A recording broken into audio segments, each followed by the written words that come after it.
Já estamos de volta e agora nós vamos falar de um dos quadros que todo mundo gosta, todo mundo espera. Vamos falar do cuidado com os nossos animaizinhos de estimação. Quadro Espaço Pet com a médica veterinária doutora Luciana Fonseca, que aliás nos brindou com uma visita, que nós vamos conhecer mais a respeito dele, que é anestesista, é isso? É o Dr. Rogério Vieira, que vai nos acrescentar sobre anestesia, nosso tema de hoje. Isso. É isso, doutora Luciana? Isso, tudo bom? Seja bem-vinda aqui ao programa mais uma vez. Muito obrigada. Bom, doutor Rogério é a primeira vez que vem aqui. Gente, você vê o cuidado com os nossos animais de estimação. Hoje você já tem um profissional especializado em anestesia, não é isso? Assim como ocorre com os humanos.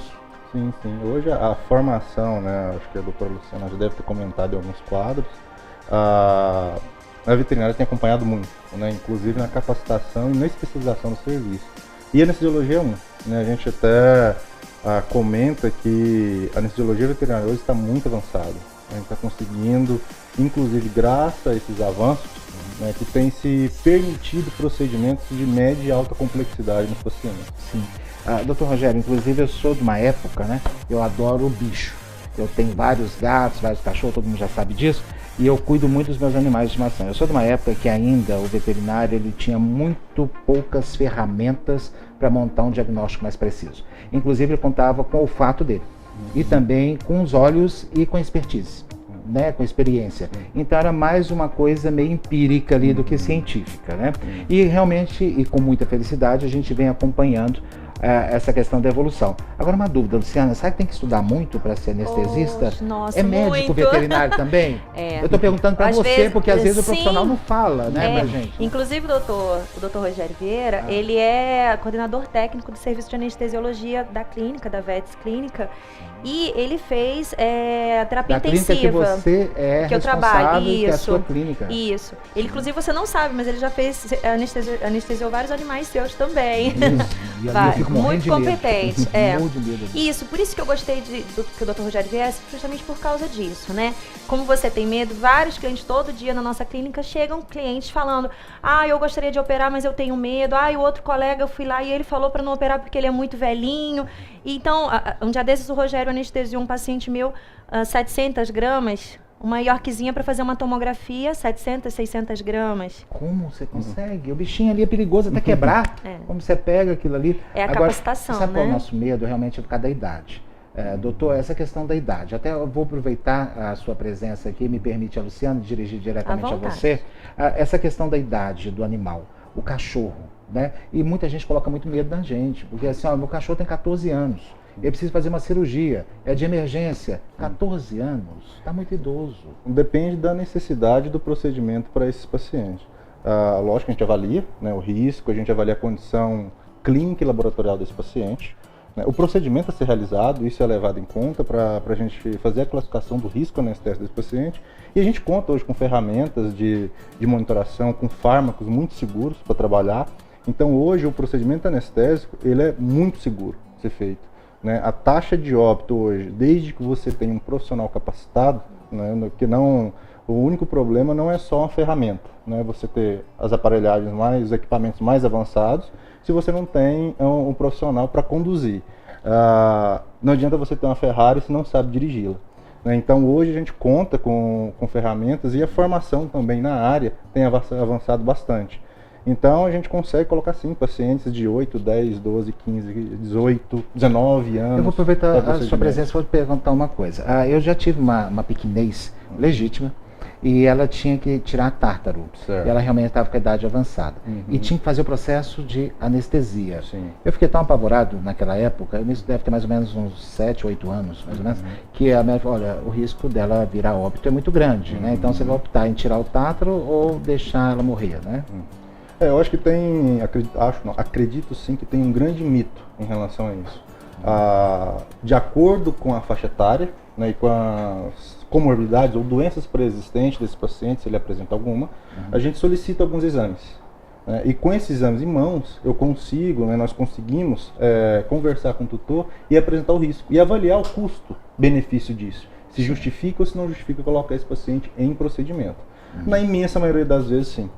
né? Então a gente consegue colocar com segurança, lógico que a anestesia, né, e pensando, por exemplo, num procedimento odontológico, que seria a limpeza desses dentes, né, o tratamento periodontal, mais tecnicamente utilizado, levando em consideração, né, esse tipo de procedimento, isso tem a classificação de risco mais baixo ou mais alto, então vai depender do paciente. Um dos medos nossos... E a anestesia tem que ser geral, né? Ao contrário isso que eu quero perguntar agora. Ao contrário que muita gente pensa, o tratamento periodontal, a gente costuma falar que o tratamento periodontal bem feito é com o paciente anestesiado e intubado. Por que intubado? Os equipamentos que os profissionais da odonto, que é outra especialidade da veterinária, a odontologia veterinária utiliza, eles emitem jatos de água. Então, por que eu tenho que estar com essa via aérea protegida pela intubação? Não é?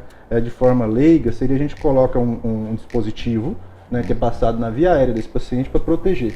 Além de eu manter uma via aérea patente, no caso de situação de emergência, dando assistência ventilatória para esse paciente, a gente protege essa via aérea de não entrar conteúdo durante o procedimento, que o equipamento emite esses jatos de água, se a via aérea não estiver protegida, ele vai aspirar isso, e até a remoção da placa bacteriana na boca. Então, além do risco de obstrução de via aérea no trans, se ele aspirar esse conteúdo, ele pode desenvolver uma pneumonia pós-procedimento. Então, por isso que tem que ser um procedimento no paciente intubado. Essas colocações suas me surpreendem bastante, me deixam bastante tranquilo e mais feliz. A exemplo, como a doutora também já trouxe aqui, odontóloga, né, especializada com animais, né, eu estou vendo o senhor nos acrescentando mais as informações. Agora, essa questão da anestesia, igual você falou, tem anestesia geral, né? O senhor acompanha o procedimento cirúrgico ou não? O tempo inteiro. Né? O profissional responsável pelo procedimento anestésico, ele é o primeiro a chegar e o último a sair. Normalmente a gente faz a RPA, que é a recuperação pós-anestésica, às vezes dentro da sala de cirurgia, depende do paciente, ou na sala que tem no bloco mesmo ao lado, com toda a monitoração. Então, esse paciente ele só é liberado para internação a partir do momento que tem segurança de mantê-lo lá. Então, a gente acompanha desde o início, né, e o tempo inteiro a gente fica do lado do paciente. E aquela anestesia inalatória é utilizada em animal também ou não?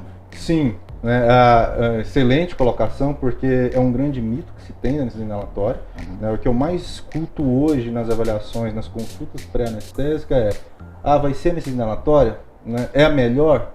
Depende.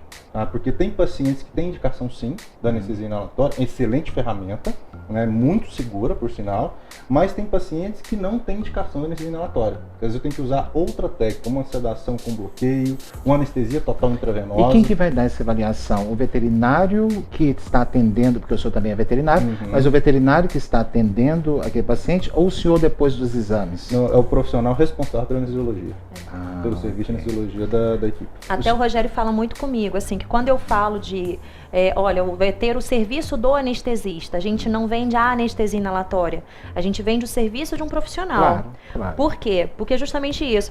Eu estava até comentando esses dias com uma cliente nossa, castração, que é um procedimento super simples.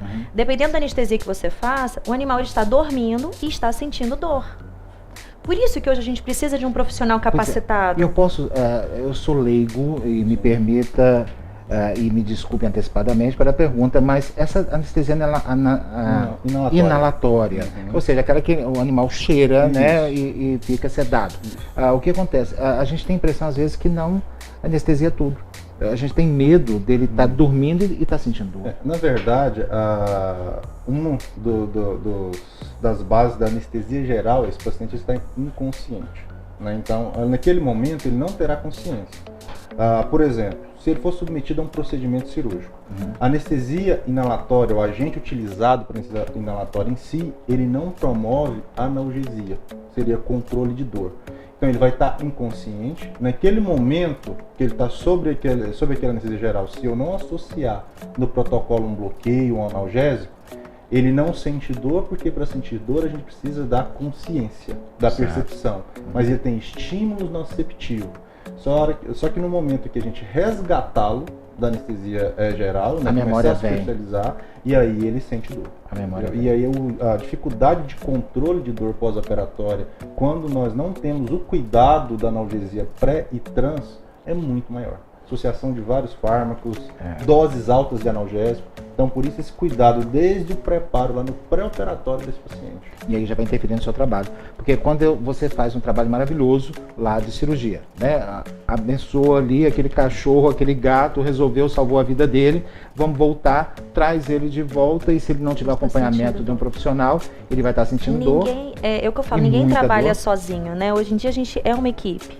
Então cada um no seu setor, a gente consegue fazer um trabalho bem E feito. só reforçando que a partir do momento que ele sente bastante dor, você tem que entrar com os fármacos, que são os remédios, e aquele aí pode complicar e aparecer um outro problema. Tem vários. Nossa, a gente não sabia que tinha um profissional responsável por isso e que ele tinha Meu Deus. tanta responsabilidade dentro desse processo. Como a Luciana sempre diz e disse muito bem aqui no programa, é um trabalho de equipe, um Sim. trabalho muito bem atendido e que as pessoas, com certeza, os donos principalmente, ficam mais tranquilos. Com certeza. Né? Me colocam no primeiro lugar deles. Tá? Muito obrigado. Eu conversei aqui com o Luciano, doutora Luciana, que é titular do quadro, hoje trazendo o doutor Rogério Vieira, que ele que é anestesista. Anestesista pet? Anestesiologista veterinário. Anestesiologista veterinário. Isso. Assim como o nome é complexo, também o estudo deve ser. Sim. Muito obrigado a todos. A porta está aberta. Sempre que voltar, será um prazer recebê-lo. E daqui a pouquinho, depois do nosso intervalo, nós vamos ter o quadro Arte e Cultura com Eduardo de Souza. Eu volto já já.